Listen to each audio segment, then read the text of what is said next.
Why did you decide to cut your parents out of your life? I used to think my family was the kind other people envied. You know the type, smiling Christmas cards, potlucks after Sunday service, perfectly staged birthday parties. My parents weren't rich, but they were respected. People called us tight-knit. I believed them. The thing is, when you grow up in a lie, you don't know it's a lie until something breaks. For me, it was a cardboard box in the attic.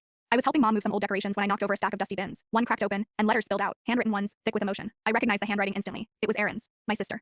The same sister my parents had spent years calling selfish, dramatic, toxic. The one who supposedly cut contact and wanted nothing to do with us. I hadn't spoken to her in almost a decade because they told me she didn't want to speak to me. But those letters told a different story. There were birthday cards she'd mailed me, ones I never saw, college updates, even one where she said she missed me and hoped I was okay, that she didn't blame me for anything, that she loved me. I sat on the attic floor for an hour just reading them, shaking. Every version of my childhood rewrote itself in my head. Erin didn't abandon us. Our parents erased her. When I brought the letters downstairs, my mom froze. My dad walked in, glanced at the stack, and said flatly, "You shouldn't be going through private things." I asked them why they lied, why they kept her from me. My mom Cest's face crumbled for half a second. Then she put on her usual sweet smile and said, "You don't Cest understand. She was manipulative. She was trying to turn you against us."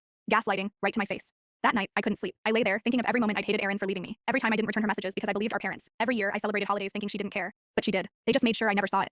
The next morning, I went looking for more. I found a drawer in my dad's study with photos. Erin in a cap and gown. Erin holding a baby I didn't know existed. More cards. All hidden away like they were shameful. Like she was shameful.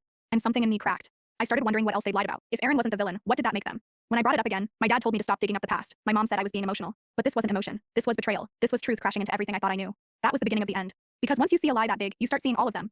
I didn't know it yet, but Erin and I were about to meet again, and what she told me next would change everything. I found her through a friend of a friend on Facebook. Erin was living 3 states away under a different last name. I stared at her profile picture for 10 full minutes before I messaged her. My hands shook the whole time. I just wrote. I found the letters. I didn't set no. Can we talk? She replied 10 minutes later. Just 4 words.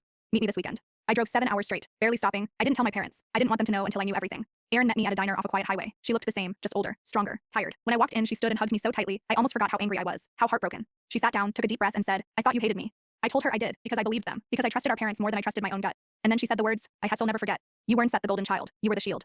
I just blinked. I had no idea what she meant, until she explained. Our dad, he wasn't just strict. He was controlling. He monitored our phones, our messages, our journals. If you stepped out of line even once, he'd freeze you out. He did it to Erin when she applied to a college he didn't approve of. She got in, she was proud. So he took away everything. Money, access, support. He told mom to choose, and mom chose him. They didn't kick her out. No, they made her feel like she left, like it was her fault, like she was crazy. And me? I was the quiet one, the obedient one. So they clung to me harder. They used me to prove how right they were. Every time I doubted, they reminded me that I was still loved, that I didn't abandon the family. I was the story they told themselves to justify cutting her off. I asked her why she never fought harder to reach me, and she pulled out a folder, letters, emails, even a screenshot of an Instagram account she made under a fake name that my dad blocked the second she messaged me. "You think I didn't try?" she said, eyes glassy. "They made sure you said to never hear from me." We sat in silence after that. I didn't know who I was angrier at, them for lying, or me for believing them. But Erin was finished. She slid a photo across the table. It was a picture of a little boy, chubby cheeks, wide smile. She said, "This is your nephew."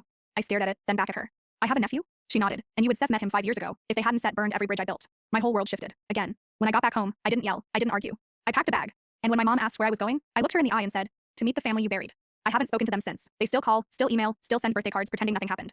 But I remember now. I remember the silence, the manipulation, the way love was used like a leash. Cutting them off wasn't easy, but finally, I'm learning what love without strings feels like. And this time, I choose truth over loyalty, every time.